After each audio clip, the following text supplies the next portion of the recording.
마가복음 12장을 통해서 함께 은혜를 나누고자 합니다. 전부 다 할 수는 없고요. 중요한 것들 또는 제 마음 가운데 와닿는 것은 무엇보다도 포도원 농부에 대한 비유입니다. 처음에 등장하는 이야기인데요. 이것은 예수님이 종교 지도자들을 책망하신 말씀입니다. 그리고 하나님과 이스라엘과의 관계를 설명하면서 이 내용에서 예수님의 죽음을 내포하고 있습니다.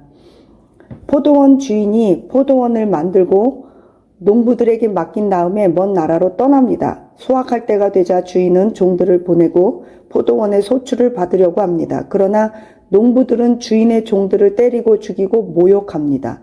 그래서 주인은 여러 차례 종들을 보내지만 농부들은 계속해서 그들을 학대합니다. 그래서 주인은 마지막으로 자기 아들을 보냈습니다.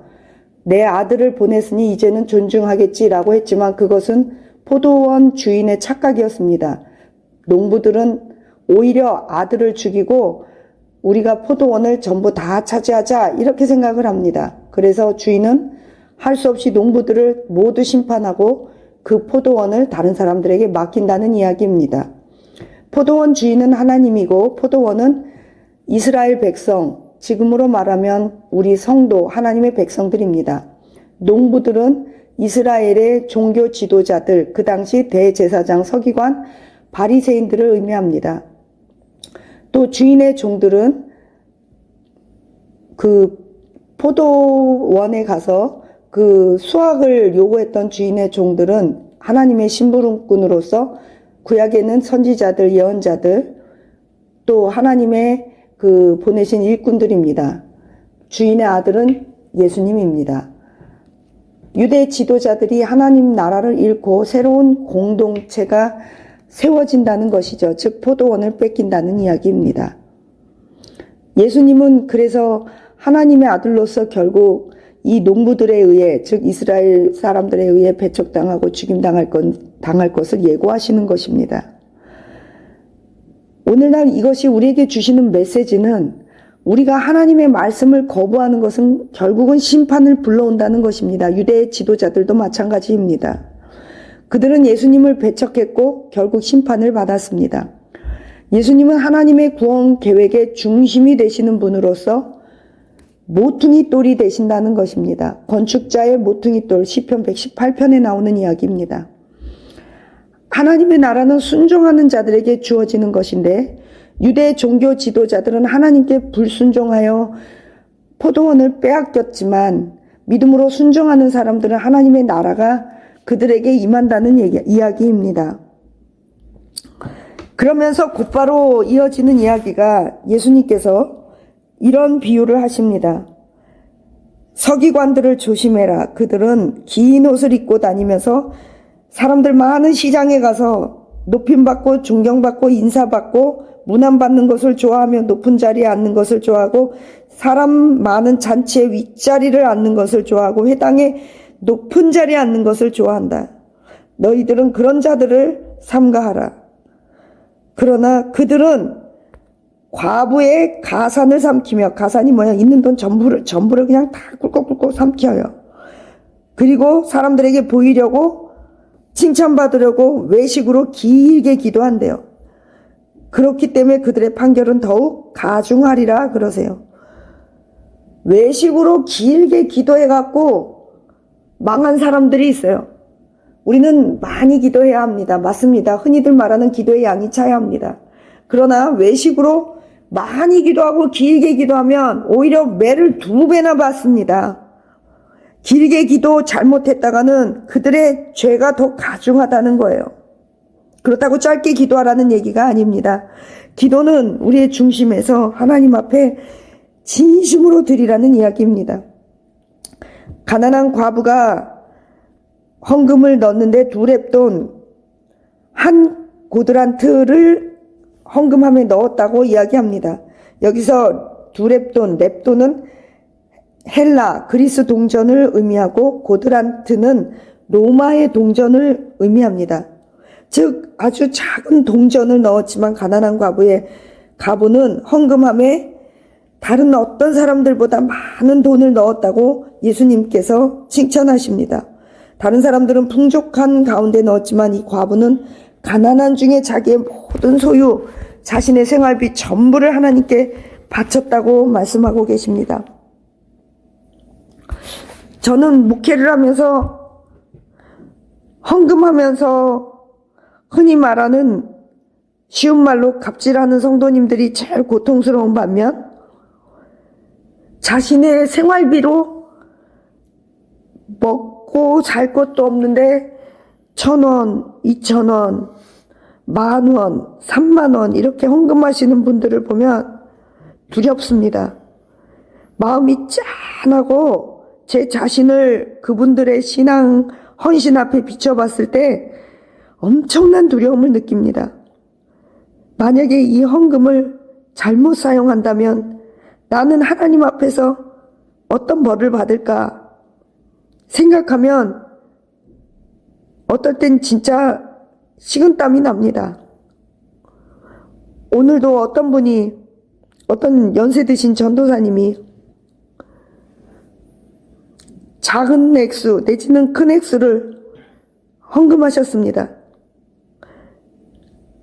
10만 원 남짓하게 헌금을 하셨는데 이렇게 문자가 왔습니다. 오늘 세탁소에서 일하고 청소하고 그렇게 해서 번 돈으로 선교 헌금을 했습니다. 저는 이 전도사님 연세 드셨어요. 좀 연세 좀 드신 전도사님인데 그분이 생활이 넉넉한 분이 아니에요. 그런데도 그렇게 노동해가지고 헌금을 보내온 것을 보면 참 무섭습니다. 그러니까 경외심을 넘어서서 인간적인 두려움과 하나님에 대한 두려움, 그리고 그 물질에 대한 책임감에 대한 두려움, 또 내 자신은 지금 어떻게 살고 있지? 그리고 그 전도사님 신앙에 대한 경외심이 만감이 교차합니다. 어떤 분은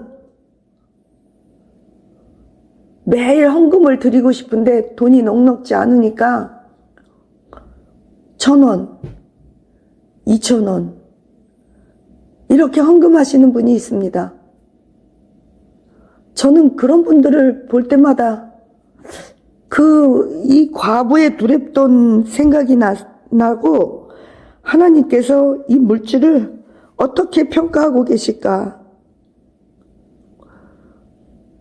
저에게는 입양한 딸이 하나 있는데 그 아이 밥을 해먹일 때마다 요즘 반찬값이 많이 올랐어요. 그래서 아껴야 하죠. 엄마들은 원래 아끼잖아요. 콩나물 값도 아끼고. 그런데 딸아이가 이것을 좋아하는데 잘 먹는데 그러면 그걸 살 때 참 고민합니다. 딸을 생각하면 사주고 싶고 사야 하고 또 나 혼자만 같으면 안 먹어도 되는데 안 써도 되는데 그러면 뭐 하나를 살 때 참 고민을 하고 아끼고 그러다가 그래 하나님께서 주실 거야 믿고 사자. 뭐 그게 큰 돈이 아니에요. 그냥 때로는 몇천 원, 때로는 몇만 원이 아니라 그냥 10,000원, 2, 3만 원. 그런 고민을 할 수밖에 없어요. 하나님께서 고아를 먹이는 걸 좋아하시겠지. 뭐 하나 살 때도 엄청난 고민과 믿음이 필요하다는 거죠.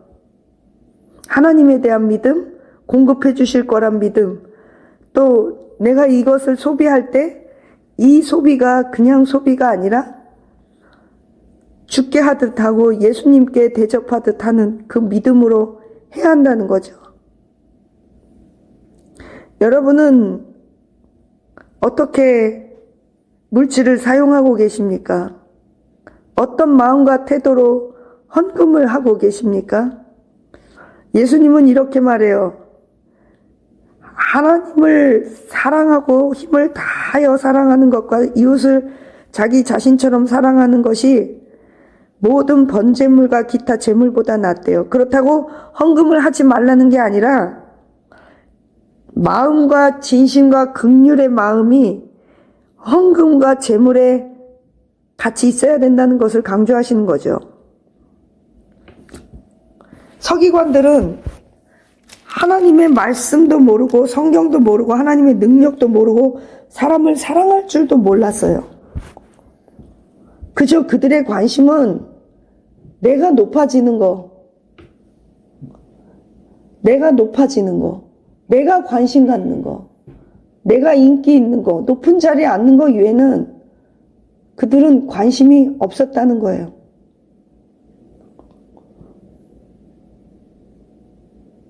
어떻게 생각해 보면요, 종교 지도자가 안 되었다면 그게 화가 안 됐을 텐데,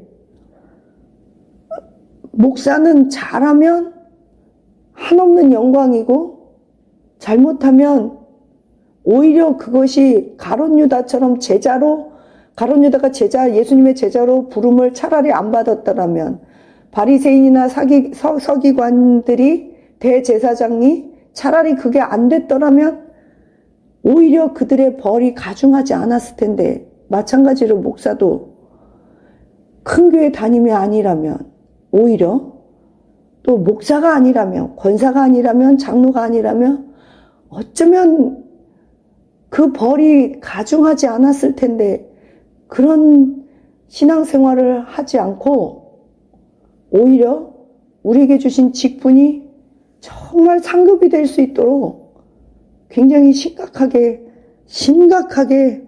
생각해 가면서 살아야 할 것 같습니다. 여러분에게 드리는 말씀이 아니라 제 자신에게 하는 말이에요.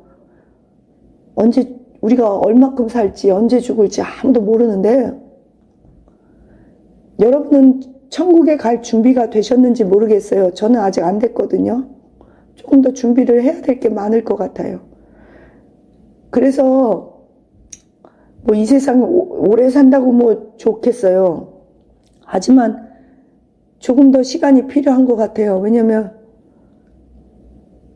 아무리 돌이켜봐도 최선을 다한 것도 있고 못한 것도 더 많고, 그래서